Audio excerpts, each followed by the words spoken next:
Graças a Deus que Deus fez de você um homem. Se esse vídeo tem trazido edificação para a sua vida, crescimento para você, eu peço que você dê um like para a gente, compartilhe com os seus amigos, se inscreva no nosso canal e possa também ativar o sininho, pois assim você não vai perder as próximas edições do DHPH, de Homem para Homem. E hoje o nosso tema é Até que a Morte nos Separe. O que significa até que a morte nos separe? Qual a sua reação quando lembra ou ouve uma mensagem sobre este assunto? O que significa aliança? Você sabe? Fique comigo e a gente vai poder estudar um pouquinho sobre isso e podermos compartilhar da palavra de Deus.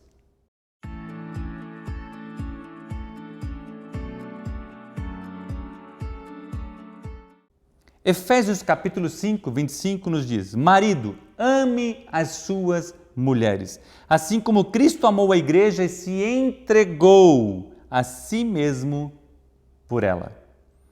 O que significa morte? A morte significa separação, ou seja, interrupção de vida ou de algo que separou, cortou. Você interrompeu algo, aquela pessoa viveu e a partir daquele momento ela deixa de viver e interrompeu um ciclo de vida. Um texto um pouquinho antes fala que as mulheres sejam submissas aos seus maridos. O que significa submissão?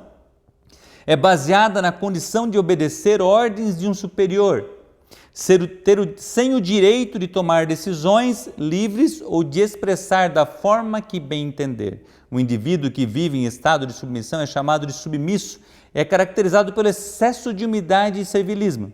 Normalmente, a submissão é marcada pela espontaneidade do submisso perante algo ou alguém, ou seja, uma obediência voluntária. Eu achei interessante nessa descrição do dicionário porque ele fala que de humildade, a Bíblia fala bem-aventurados são os humildes e mansos de coração.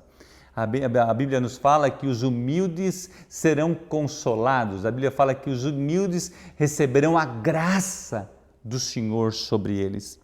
Quando nós nos casamos, você que é um homem casado, assim como eu, certo? Nós entramos em uma missão juntos, ou seja, marido e esposa, homem com uma mulher. Agora não são mais dois, mas são um. Certo? O texto fala, marido, amai a vossa esposa. Ainda em Gênesis capítulo 5, versículo de 1 a 2, fala assim: este é o livro das gerações de Adão. No dia em que Deus criou o homem, a semelhança de Deus o fez. Macho e fêmea os criou, e os abençoou, e os chamou o seu nome Adão no dia em que foram criados. Ou seja, Deus fez Adão teve muito trabalho antes que Eva chegou, ele deu nomes a todos os animais, ele trabalhou intensamente colocando nomes às frutas, em tantos dias, a gente não sabe quanto tempo de trabalho ele teve. Depois Deus olha para ele e fala assim: não é bom que o homem esteja só, far-lhe-ei uma adjuntora, alguém que esteja ao seu lado, que caminhe junto com ele. E ele faz Eva, e você conhece a história, depois vem o pecado, tudo, e Deus fala assim: eu criei o homem e a mulher e o chamei de Adão. E aí ele fala assim: deixará o filho, o homem, o seu pai e a sua mãe, e se unirá à sua mulher, e serão os dois uma só carne. Ou seja, através do casamento não existe mais, no meu caso, Marcos e Gledes, os dois. Nós somos dois em um. O casamento nos torna um. E aí o texto fala comigo e com você como homem: ame a sua esposa como Cristo amou a sua igreja. Agora, o que é mais complexo para a gente? Sacrifício ou submissão? Muitos homens querem ser o rei da casa, eles não querem servir, eles querem ser servido. Agora, qual que é o exemplo de Cristo? Porque o texto fala assim: vós maridos, ame suas mulheres assim como Cristo amou a igreja. O amor de Cristo pela igreja foi sacrificial. Quando você lembra de sacrifício, você lembra de morte. Morreu o cordeiro para a limpeza, para o pecado, para a situação na qual estava sendo feita lá na época do Velho Testamento. Jesus morreu, ele se sacrificou para que eu e você tivéssemos vida. Então o que acontece? No nosso currículo de hombridade, nós temos um slogan falando: hombridade e semelhança a Cristo são sinônimos. É uma frase do Edwin Lee Scoll. E ele ensina através de vários cursos do currículo, falando para a gente que eu e você precisamos assumir a responsabilidade de homem e amar a nossa esposa como Cristo amou a igreja. Amar a esposa como Cristo amou a igreja é um amor sacrificial. Então eu não vou morrer, porque muitas vezes o homem diz assim, eu estou disposto a morrer pela minha esposa. A pergunta que eu faço para você hoje, você está disposto a viver com ela? Queria que você refletisse sobre isso. Porque às vezes a gente está disposto a morrer por uma coisa, mas você está disposto a viver para aquilo? Por quê? Porque você vai ter que sacrificar a você mesmo, as suas paixões, aquilo que você gosta de fazer. Então o homem, às vezes ele é tão bom quanto a sua palavra. Lembra que quando eu e você casamos, nós demos uma palavra, uma promessa. Ficarei contigo até que a morte nos separe. Esse é o tema do nosso devocional de hoje. Nós demos a nossa palavra, e o Edwin Cole fala que o homem é tão bom quanto a sua palavra. Se você não tem palavra, você não tem nome, então você precisa ser um homem de verdade, um homem que assume as suas responsabilidades. Agora eu pergunto, nós vamos agir como menino ou como homem? Paulo escreve no capítulo 13 de 1 Coríntios, no versículo 11, assim para a gente: quando eu era menino, falava como menino, sentia como menino, discorria como menino, mas logo que cheguei a ser homem, acabei com as coisas de menino. Ou seja, agora eu sou homem, eu morro para mim mesmo.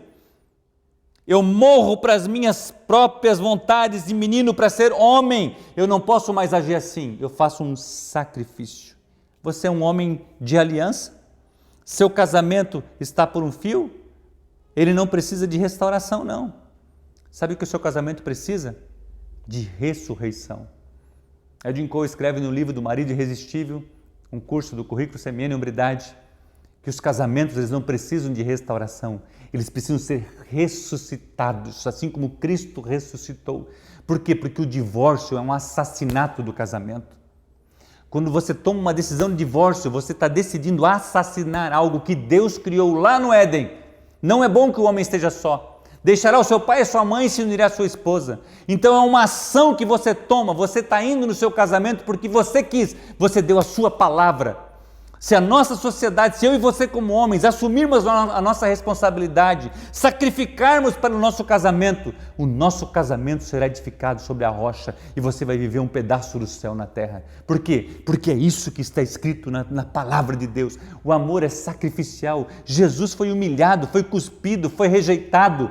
Ele se sacrificou, mas ele ressurgiu. Então, assim como ele ressurgiu, ele tem poder para resgatar, restaurar, ressuscitar o seu casamento. Aí você pode me dizer assim, mas você não conhece a minha esposa. O Edwin Cole escreve no livro do Homem ao Máximo, falando assim para a gente: quando o homem muda, a casa muda. Agora, se a cabeça não muda, há uma revolução lá embaixo. Normalmente, quando a gente vai aconselhar um casal, o homem começa a colocar defeito na esposa e a esposa coloca defeito no marido. O marido quer mudar a esposa e a esposa quer mudar o marido. Mas eu gostaria de falar para você de homem para homem.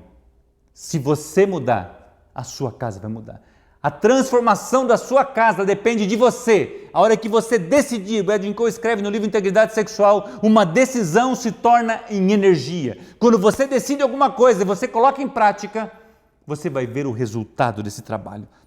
Por quê? Porque não há nada impossível para Deus. Ele ressuscitou Jesus, ele pode ressuscitar o seu casamento. Mas, como eu vou fazer isso? Está tão difícil. Está tão difícil caminhar. Eu quero convidar você a caminhar dentro do currículo Semiana e Hombridade, a ser ombreado com outros homens. Permita ser ajudado. Permita que alguém caminhe com você, que alguém chore com você, que alguém ore com você, que alguém ouça você, que alguém ministre o seu coração. Por isso que eu amo isso, porque isso foi uma das ferramentas que Deus usou para a minha vida e pode usar para a sua vida.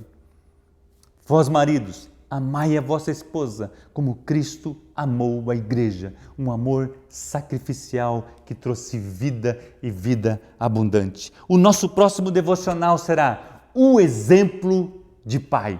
Eu estou muito animado para falar sobre esse assunto com você. Eu gostaria muito de orar por você agora. Pai, eu quero abençoar este homem que está aí, Senhor, passando por dificuldade no seu casamento. Está com dificuldade de saber o que fazer, Senhor. Mas Tu és Deus e a Tua palavra diz que o Teu Espírito Santo nos ensinaria. E eu quero orar pela vida desse homem agora, Senhor, desse casamento, dos seus filhos, para que o Senhor envie o socorro para eles. A Tua palavra diz que o Senhor é o socorro bem presente na hora da angústia. A Tua palavra diz que o Teu fardo é suave, o Teu jugo é leve. E eu quero abençoar a vida desse homem, Pai. Que o Senhor traga energia, que o Senhor traga convicção, que o Senhor traga fé, que o Senhor traga certeza ao seu coração, porque em nome de Jesus, o seu casamento será um pedaço do céu aqui na terra. Que Deus te abençoe e um grande abraço.